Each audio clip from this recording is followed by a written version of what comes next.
All right, so welcome here. This is not going to last long. Actually, I'm trying to cut this very short in order to have some time for conversation. So please get focused. I'm gonna go fast, 15 strong minutes. Just let me know up front how many have already heard my talk on Tuesday. Please raise your hands if you were on the talk on Tuesday. Okay, so it's a minority. Just to know not to repeat things too much. All right, so here's the thing. There's something weird coming up to our way of working in the next years. Something that's probably a little frightening. And let's try to understand what is it and how to be prepared for that, okay? So first of all, I need to do a little outing act. I'm an intruder in the Agile community. I'm not strictly part of it.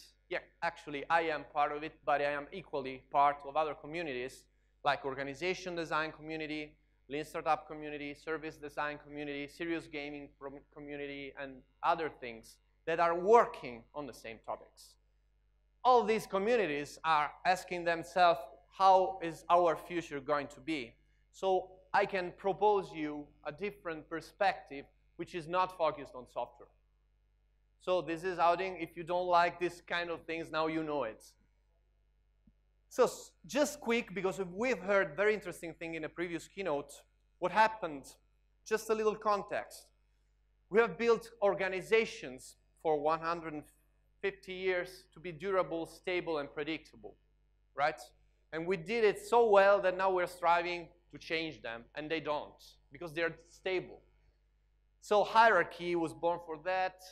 Taylor divided people thinking from people executing, and we've been organizing our structures in that way, hierarchical, very solid.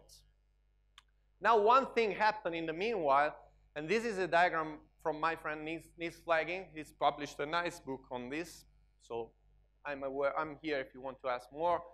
So this is what happened. We've been coming from an age in which complexity was really high due to human interactions. It was the market of, the system of local markets, high customization, craftsmanship. This was normal, was really high complexity. Then, through technology industrial age, we went into an era in which complexity fell down. Few players controlling markets, and so rules pretty stable, and you were able to foresee your future for your company or for your work for next maybe 20 years. In the 60s, okay? So this is now unthinkable. Today, markets are back to this level of complexity thanks to the technology we have developed there. Actually, if you imagine the whole mankind history, this thing, which is called the Taylor bathtub, completely disappears. This is a singularity. It's something that it's a inverse hype. The normal situation of mankind has always been high complexity. And today, markets look like this, okay? This is a good representation of any wide human system today. Any dot is a player, and these are the connections between players. This is roughly the definition of complexity. Number of players, number of interactions, emergent dynamics, unforeseeable, right? So this is having consequences due to the fact we still have old structures to manage into this situation. These consequences are social, as you might have seen, because this applies to our governments and wider societies, not just companies. So people have been complaining about 100% controlling 99% in different scopes, not just in organizations. I will cut this short. You know about Arab Spring, you know about Occupy movements. But also good things are happening thanks to this new situation. People can get together without centralized control and planning and create value in ways that have never happened before. Okay, so the result, as we have heard, is the world is getting smaller and smaller, but things are getting faster and faster. So it leaves us with the question, what the heck is going to be tomorrow to work in this kind of world? Now, some of us turn to these kind of things. Who knows what this diagram is? Please raise your hands. No, well, yes, one. This is the hype cycle. This is published every year by Gartner. It says where technologies and new things are in their maturity slope. So normally, there is a first part where expectation rise. This is the hype. This is where things go mainstream and where you read about them on the newspapers and everybody's talking about them. Then there is a disillusionment. You stop, the high expectation don't meet reality normally. This is true also for human relationships. So this is where things start to get real. And here, then, you have the slope of enlightenment and where things get mature and really produce value. So something is good if it arrives here and produces value broadly, gets mature, all right? Probably agile is somewhere over here now, I would suggest. Anyway, if you look at this, on the top, you see things that we hear about. Autonomous vehicles, wearables, cryptocurrencies. I guess we all hear about this. But if you look at what is coming, you see weird things. You see neurobusiness, biochips, affective computer, smart robots, human augmentation. What the heck? So what is coming is a completely different world. Who's going to take care of my children? A computer? A robot? Myself becoming half a computer, half a robot? These scenarios are upcoming in the next few tens of years, not in the next century. So this is a little frightening, isn't it? So we are devising tools that are completely changing our society and questioning our own identity. And this is new, right? Wrong. We've done this all the way around for our history. It's normal for us today to fly over oceans. This is not a normal human thing. We have devised printing press that changed the world. We have devised something you may have heard of, which is called internet, that changed the world. This is not new at all. But this shows a very important relationship between us and the tools we devise. This relationship was studied by Marshall McLuhan. I know that almost nobody knows about him here, so this is very agile, focused community. Please read about him. He talks about media. Media, in his speech, in his terms, are not television and newspaper, are anything that extend human capabilities. And he says that we shape these tools, these medias, and then our tools shape us, shape our society, shape our way of thinking and of living. So, in this relationship is both our fear and the solution for our future of work. And when I look at this, I use this diagram. When I work with change in human system, I use this diagram. And I see, at the very least, 4 layers. You can imagine this as a river flowing, which is the life of the human system. At the bottom, close to the bottom of the river, things are a little slower, and the surface, they go faster, okay? This is fluid dynamics. I love fluid dynamics. I'm sorry.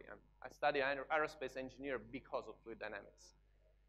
So when you look at change, you have to look at the 4 of them. Of course, you can change, you have to change tools and processes, but also competencies, culture, and people. So how does that work? People with our, relationships, consciousness, emotions, and everything that is in the person generate culture when we get together. And we get together all the time, from a family to an organization. We generate a culture in what we do together. This culture generates some competencies, which might be looking after children, might be programming software, okay? Something we are able to do. And for that, we devise tools and processes. And this is how we do it. Now, on the way back, tools and processes generate the need for new competencies, which in turn evolve culture and which in turn help people to evolve. This is the relationship. But if you are questioning yourself about the future of work and you still keep just watching tools and processes, you will not get what is coming. Because tools and processes that are coming, the ones we were looking on the hype cycle, have been generated by the needs of people tens of years ago and now are reaching the surface, and we see what is coming, but this is coming from what we were as humanity 30 or 40 years ago. If you want to know what we are going to generate in the next future, you need to look at the bottom of this diagram. You need to look at people. You need to look at what probably we are saying that we need for our future, because with that we'll generate new competencies and then eventually new tools that now we don't even imagine, okay? So the thing I want to tell you, and this is the key of my talk here, is that it is all about people. So stop worrying too much about which methodology, which technique, which tool to use, and start looking into your people, including yourself and your family, if you want to understand where to go. Now, this is exactly why we work in collaboration. In this way, we strive to evolve the techniques of collaboration, respecting individuality, having the right pace, using the right tools as well, in co-creation like this, and doing these kind of things all around the world in different communities. We've gathered a few insights on what seems like the desire in people for the next future of work. So what is likely producing the next situation and next tools. There is an article I published on the Huffington Post. You have 7 of these things. I will just tell you 3 here to give you like a highlight. If you look for my Twitter, you can find the article and you have the other 4. So the first one, complexity is reality. People in the world know that. They don't want an expert to go there and tell them how to manage complexity. How many here have children? All right, is reality complex? It is, okay? So we don't need a coach, an agile coach, an organizational coach to tell us that complexity is reality. We want organizations that embrace this and don't try to tell us that we can plan and control our reality. This is what we want. And we want tools that help us to deal with what is simply life, normal life, complexity. Second insight, work is not a place. Okay, I'm going to work is not a movement, it's an intention of what I want to do. Working is creating value, not going to a specific place. So thanks to technologies, this is changing really fast, of course posing new challenges. But again, if you want to know how it is going to be, if you don't want to know what tools will be needed to do that correctly, to do that properly, people are telling this. Okay, I've been working from here, I've been working from everywhere actually, and most of you are. There are works that need more time in present with some specific people, but still you can move with them around the world. This is new, the world is smaller, you can do that. Third and last thing, tools are means, not goals. Okay, we've been crafting tools like agile techniques, like money itself, like organizations, because we wanted to achieve something as means. Those are not our goals. So people are telling us, let's put that back in the right place. Let's put us and our goals in the center, and then the means that are better for that. Not the other way around, including money. There is a lot going on with the relationship between mankind and money as well. Now, what we need are new organizations that allow these things to happen and then allow the new tools to be chosen. Remembering also that organizations are tools themselves. So what we've been working on is a new generation of adaptive and anti-fragile organizations. So meaning that if you imagine an org chart, a rigid structure as a picture, we don't need a picture on the wall anymore. Formal system is static. We need a formal system. That's important for coordination. But if it's static, in the meanwhile, things will go on in another way. So we need a movie. We need an animation. We need something that can change over time, that has structure but is in a dynamic structure, is adaptive. Moreover, we need it to be anti-fragile, meaning that the more stressors, the more change, the better it gets, okay? So, all over the world, including ourselves, we've been working on this. We think that values and principles can be put in the place of roles and titles in such organization, in these new ways of work. When I say organization, you can imagine a team, or you can imagine a government, or a company, or anything in between, huh? Human systems.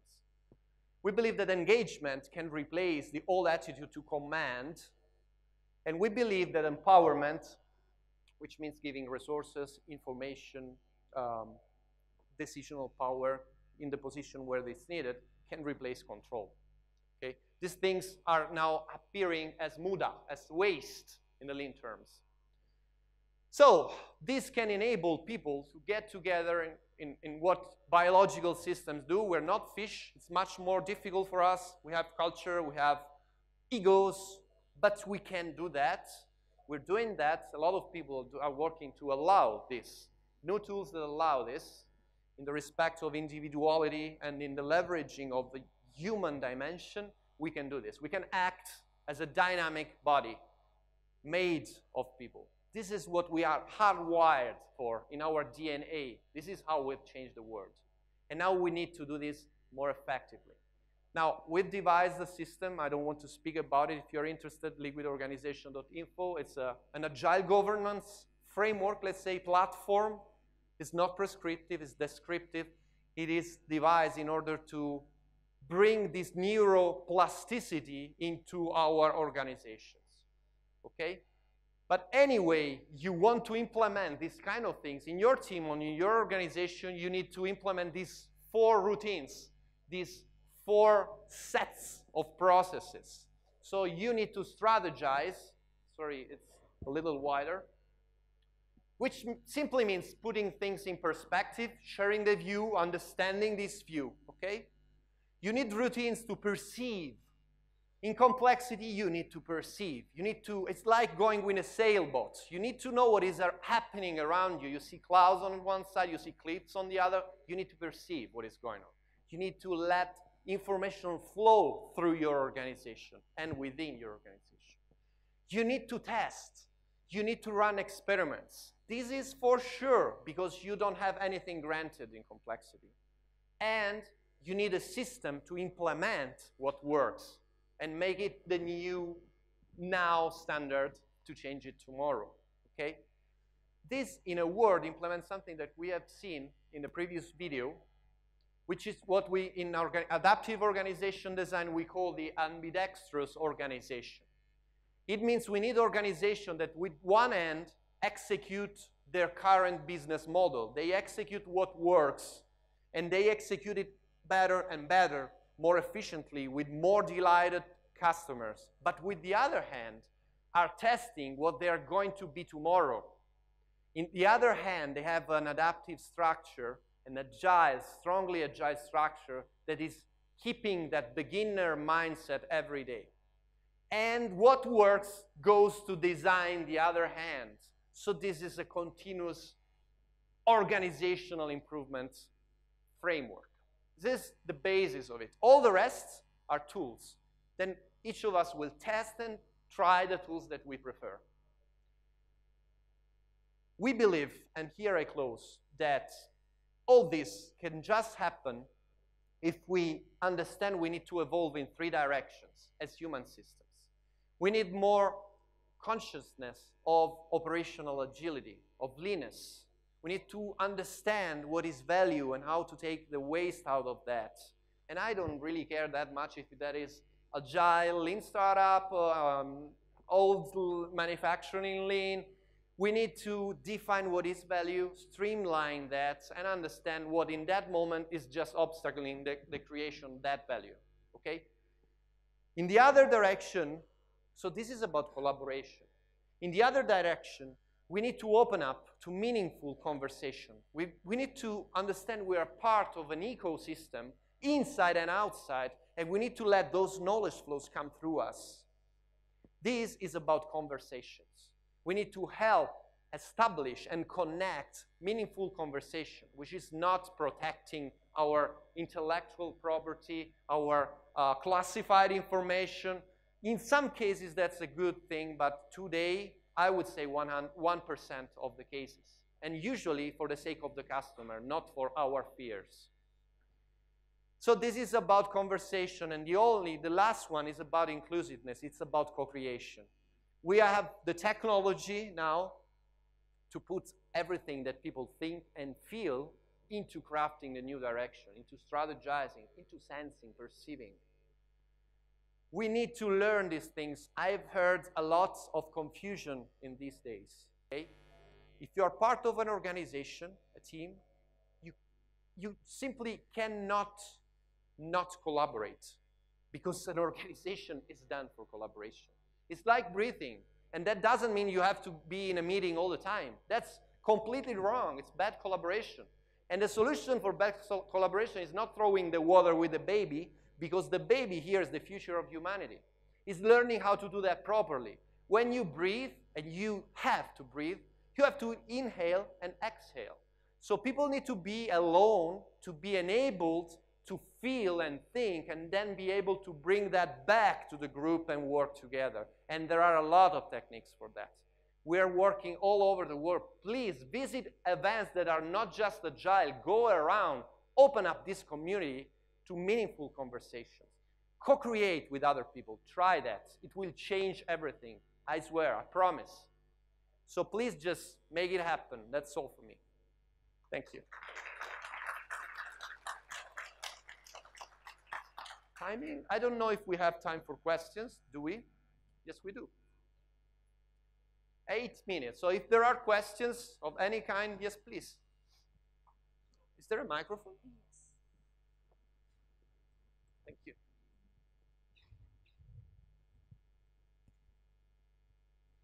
Thanks for a very nice talk, Stelio. The diagram that you showed about the fluid dynamics, the earlier one, about the laminar flow wherein the flow is moving very slowly at the base. That is brilliant. We are trying to understand a very, very complicated system. So we take it to the laboratory, we create a controlled environment, we study it, and now we want to go back in reality and try to understand how a river flows maybe. And there are so many more complexities involved. What I'm trying to come at is, within a river itself, there are some molecules of water which would be moving very, very fast compared to other molecules, even though they are at the same altitude. Yes. Perhaps because they are flowing over different strata, different rocks, different soils, or Yes. whatever. Similar complexities do exist with people. And has there been any effort to study the types of people, the pace at which different people move, and of course, the pace at which they move in horizontal direction is one thing. The pace at which they affect the vertical direction about cultures, tools, that's also another thing. Yes. So there are so many more complexities involved. Absolutely. Have there been any ways, any methods, anything, any research done on this? Okay, thank you for the question. I think we need another hour here. I didn't want to enter into the technicalities of this diagram, but just to give you some hints that I'm available. I don't know if there are other questions. If there aren't, I take all the time for this one. So the thing is, of course, this is a very simplified model, but there are a few interesting things. So first thing is about laminar flow and turbulence in fluids and in human situations. You have laminar situation in which people are aligned, and then you have turbulent ones. Nature, interestingly enough, deals with turbulence in iterations, in oscillations. How do you say? Okay, they oscillate. Okay? So an underdamped system maybe? Sorry? An underdamped system, there is a response to stimulus, it goes beyond the optimal diverge. level, and it can go and then stabilizes. So here the skills are those of implementing an iterative system to keep things aligned. Turbulence is a good thing. It transfers energy from one scale to the other. Same goes in human systems. But you don't want that to diverge. So you want to keep that going when it's going and then bring it back to laminarity. So this is one thing. How? It's very long. Okay, but it's an agile thing. It's about iterative stuff. Second thing, you see here there is an action. When we try to change a human system, we drop a stone into that. We drop a new project management tool, a new technology or something, and say, okay, now work with that, everything will change. Doesn't. You just You just create diversity perturbation in that moment, and then it fades. What you need are new habits. And the habits, which sometimes are brought in by tools. You can bring in, for example, a Kanban tool, and you don't just bring a tool. You bring the need for new competencies, for new culture, and eventually people start to change with the small habits. So what is the smallest thing that you can do that's a complexity concept. The smallest thing you can do that will give the biggest impact in the future, the divergent impact. And that are habits. So again, this is about how you interact with such a complex system. Third thing, you know about Shu Hari. This is common in the Agile community, right? There are 3 stages. So you practice the role, the rules, the tool as they are, as somebody tells you, look, this is the way, do it. Then you start changing that. And through changing that, you test its elasticity. And through testing the elasticity, you start making the principles behind the rules your own. And doing that, sometimes you make it worse, sometimes you make it better. That's okay. Sometimes you fall when you're learning to go on a bicycle. And this is something where we coach should be very good at, leaving that fall. Because otherwise, they get stuck in the ha level. But then they go to the re level. The re level where they just don't remember the rules. They don't need the rules. They can make the rules as they go because they have absorbed the principles. Now, this is very nice, and it works. But this works at different velocities for different people. And this is something that in collaboration we should tell the team. Just telling it, make people aware that maybe in our team, I am in the re phase, and another person is still in the shu phase. Still needs to go with the rule for another while. So this is about a big shift in culture, and this is why I say that collaboration, co-creation, conversation are so important. It's a shift from ego systems to ecosystems. It's a shift in perspective from, oh, I don't want to still doing that ritual, that's silly. Okay, but have you listened to the rest of the team? Maybe you are the only one that is ready for going to another structure. Maybe they need to be there for another 3 months. Can you allow that? That will help you as well. So it's a matter of culture as well. Hope I answered. It's complex. Yes, that was very nice. There's one very small note I would like to make. You talked about a group of individuals acting like one system. Yep. I think ants are a much better example. We can think of ant colony as a single organism rather than an organization of individuals. Well, yeah, but you can think of humanity in the same way. We pass information through DNA. This whole thing about our individuality is as much important as understanding that mankind is an organism. And that, as Taleb says in Anti-Fragile, anti-fragility of the wider organisms comes at the cost of fragility of the individuals. That's nature. So that happens a lot as well. And when we do these parallels, it's also common in Agile, swarming, bees, ants. Remember, we're humans. We have higher level of complexity due to our culture and social relationships, and due to the ego. An ant doesn't have an ego as far as we know. We do, so we have to take that in account, and we can work with that and make that work better for the person and for the group. The thing is that our collaboration techniques are really immature yet.